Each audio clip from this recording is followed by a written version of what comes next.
Hallo, genade en vrede. Welkom by die program van die Igreja Evangelica Cristo Vive. Dit is 'n evangeliese Christelike program van 'n kerk wat deel is van die laaste protestantse hervorming.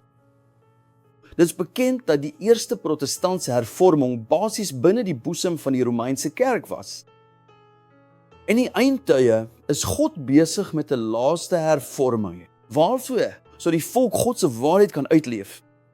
Ek is apostel Miguel Angelo en vandag gaan ons gesels oor hoe God soewerein alles aangaande ons lewens bepaal.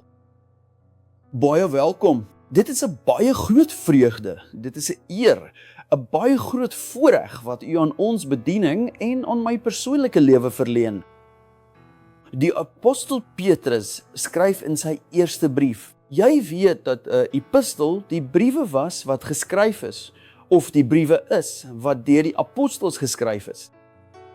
Apostel is een van die 5 bedieninge. God het apostels, profete, evangeliste, herders en leraars opgewek. Dit is hoe 'n kerk, jou kerk, regeer moet word deur apostels, profete, evangeliste, herders en leraars.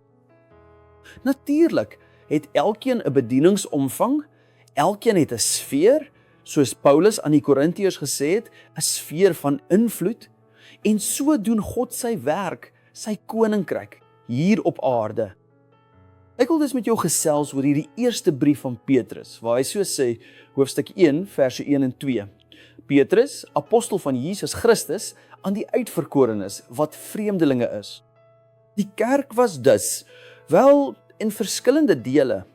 Die mense moes as gevolg van godsdienstige vervolging na ander plekke toe gaan. Dan sê hy, aan die vreemdelinge van die verstrooiing in Pontus, Galasië, Kappadosië, Asië en Bithynië. So hy, kyk, die mense wat na hierdie plekke geneem is, wat God toegelaat het om te vlug van die veroordeling, van die vervolging, aandag, ek het 'n baie belangrike boodskap vir julle. Hy sê, uitverkorenes volgens die voorkennis van God die Vader in heiligmaking van die Gees tot gehoorsaamheid en besprenkeling met die bloed van Jesus Christus mag genade en vrede vir julle vermenigvuldig word. Hierdie verse is werklik van uiterste belang vir ons geestelike lewe, want Petrus sê, deur middel van hierdie brief skryf hy spesifiek aan die verstrooide Christene wat destyds in groot nood verkeer het. En hy sê, ek wil julle daaraan herinner dat julle uitverkore is, dat julle deur God gekies is volgens sy voorkennis. So, die eerste ding wat ek vir jou wil sê, is dat die uitverkiesing, die voorbestemming, die roeping, die regverdigmaking, die mens geen aandeel in het nie. Wie voorbestem, roep, regverdig en verheerlik is die Here. Dis nie die mens nie. Hoekom? Want die mens sonder Jesus, die menslike wese sonder Jesus, dis dood en sondes en oortredinge. Die vors van die magte van die lig verblind hom. Hy is soos die ander, soos 'n kind van die toren. So watter mens het die vermoë om te sê, ek aanvaar, want ek wil, want ek het besluit? Niemand nie. As dit nie 'n vrye wil was, laat ek vir jou sê, niemand van ons sal in die kerk wees nie. Niemand van ons sal gered word nie, want die neiging van die menslike vlees is om teen die gees te stry. So Petrus skryf aan die verstrooides, en hy beklemtoon dat God in sy volmaakte en oneindige wysheid, sowel as in sy absolute en onbetwisbare soewereiniteit, reeds van die begin af geweet het wie syne sou wees en wie uiteindelik deur sy genade gered sou word. Dit is uiters heerlik om te weet dat dit nie ek was wat absoluut enigiets besluit het nie, dat ek is wat ek is deur die genade van ons Here Jesus Christus. So het Paulus na die Galasiërs verwys. Ek is wat ek is deur genade. Aan die Efesiërs sê hy, uit genade is julle gered deur die geloof. Dit kom nie uit julle self nie, dit is 'n gawe van God. So, as ek vandag 'n pastoor is, 'n geredde mens, is dit omdat God dit vooraf in my lewe bepaal het. So, ons uitverkiesing, ons keuse, was nie gebaseer op menslike meriete nie.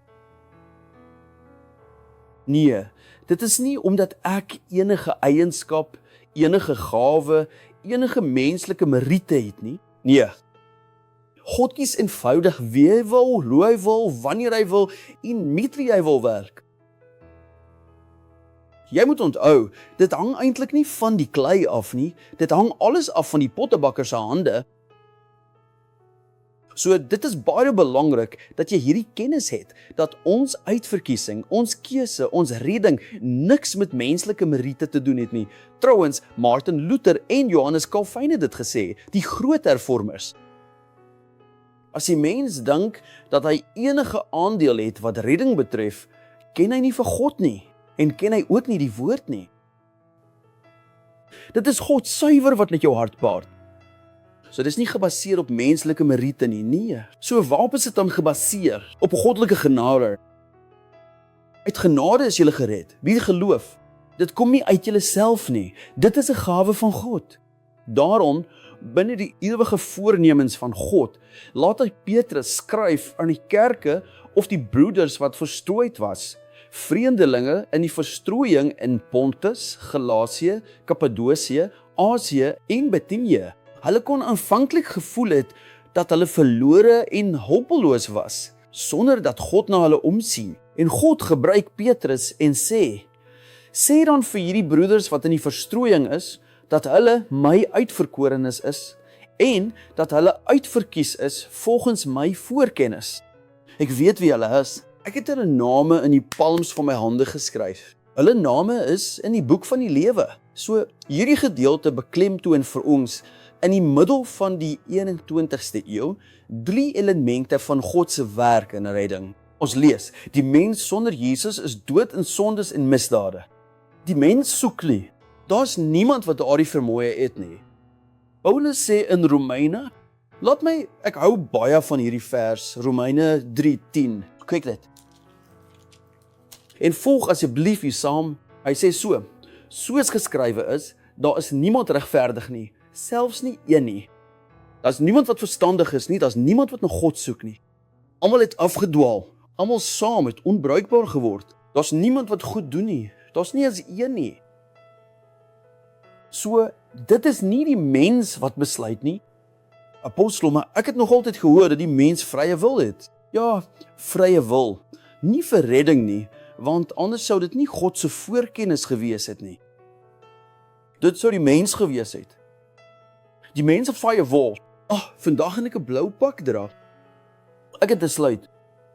Ek wil iets eet. Ek besluit.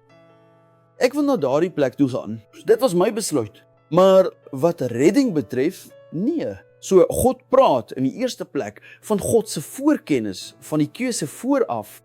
Dit is vir my eenvoudig iets so kosbaar, so passievol. Om te weet dat God, toe my pa en ma saamgekom het en ek in die baarmoeder geskep is, was ek op daardie oomblik nie meer net die seun van Amilkar en mevrou Laura nie. Ek was 'n kind van God. Ek was vooraf uitverkore. Toe ek gebore is ek as 'n skaap gebore sonder dat ek dit geweet het.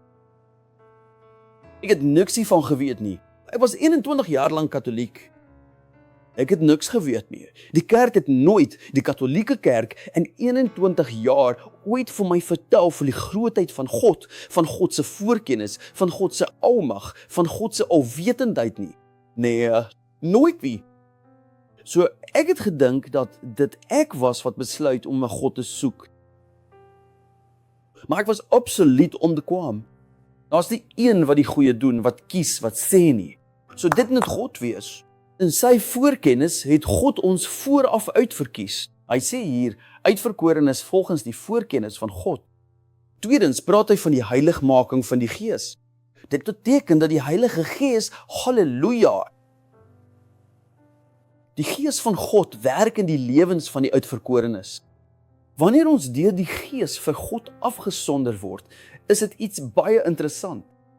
In my geval, ek het dit al baie keer hier vertel, was dit 'n ongeluk. Ek was in die weermag in Angola, op 'n rit, 'n botsing tussen twee voertuie. Daar was 'n ontploffing, ek is die lug in geslinger, 7 frakture in my linkerbeen, been, femur, 2 femurs, stuitjie, bekken, arm, gesig.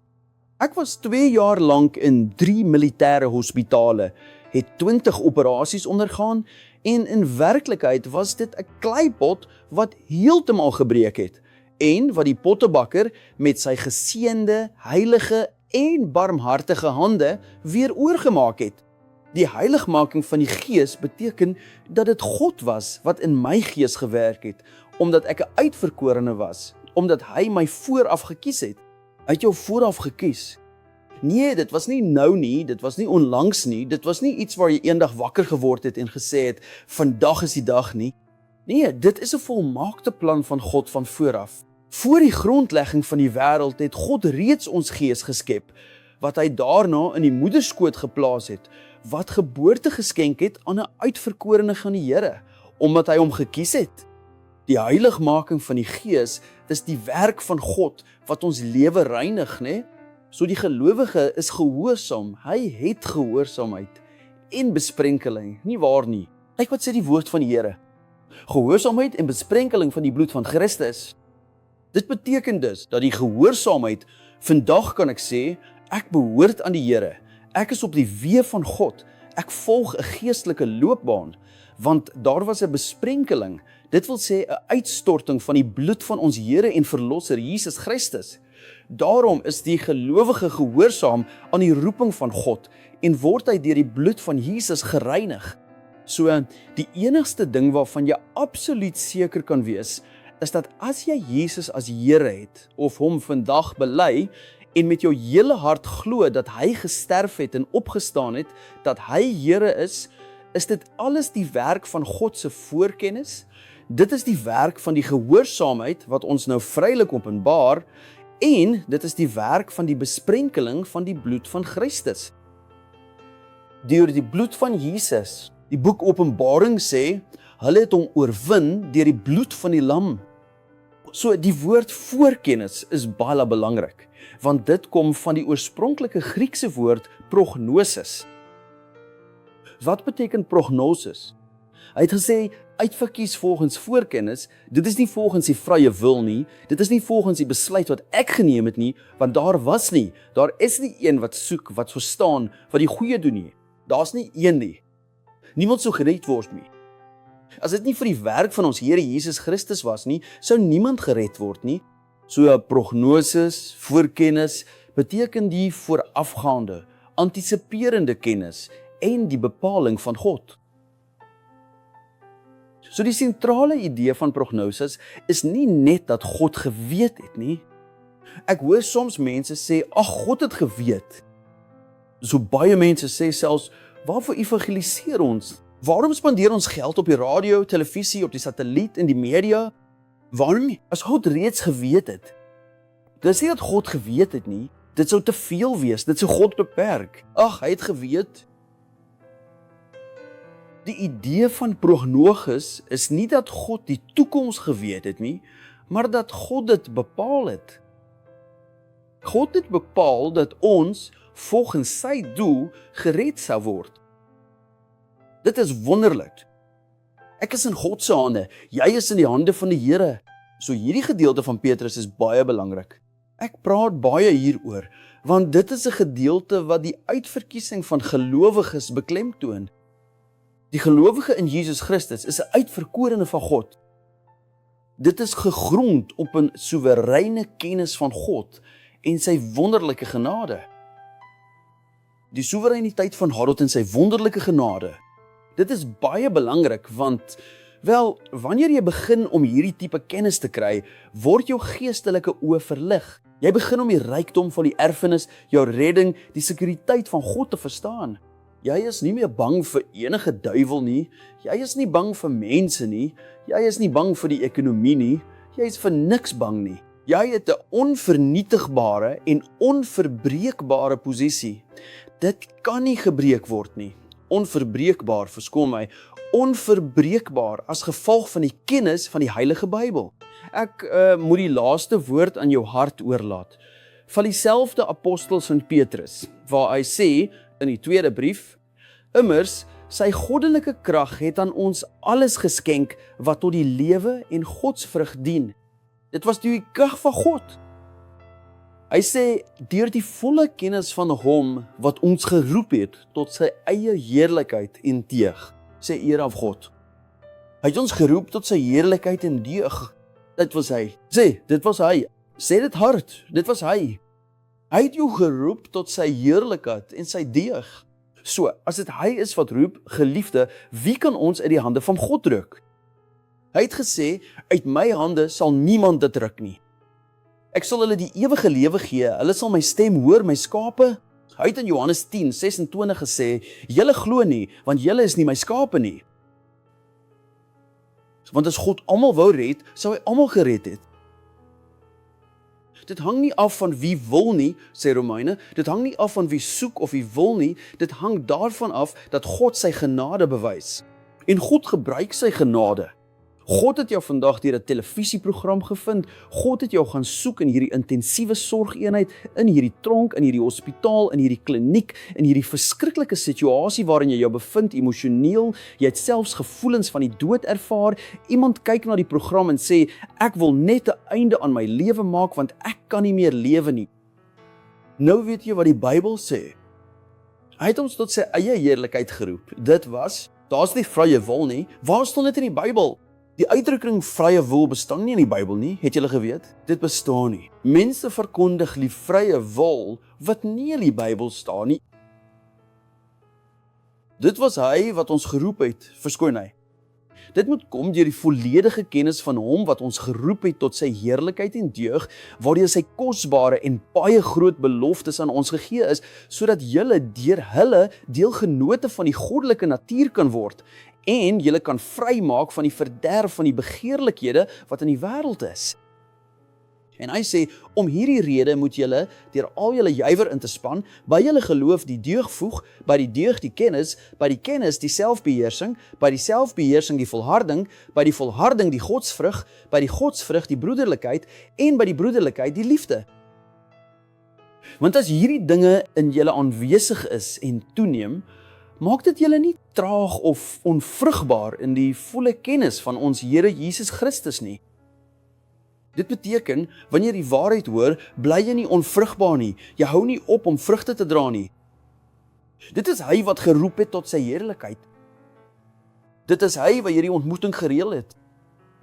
Hierdie ontmoeting van ons, hier by Bandeirantes, op die radio waar jy na my luister, op sosiale media, is 'n volmaakte plan van God. Hy het geroep tot sy heerlikheid en deug. So, hy laat weet aan die verstrooides .galaksie, kyk hier, dit was ek wat julle uitverkies het. Hy laat weet aan die 4 uithoeke van die wêreld, want hierdie program gaan ook in ander tale vertaal word. Hy sê, dit was ek wat jou gekies het, dit was ek wat genade bewys het, dit was ek wat jou liefgehad het, dit was ek wat jou geregverdig het, dit was ek wat jou van die veroordeling verlos het. Daar's geen veroordeling meer nie.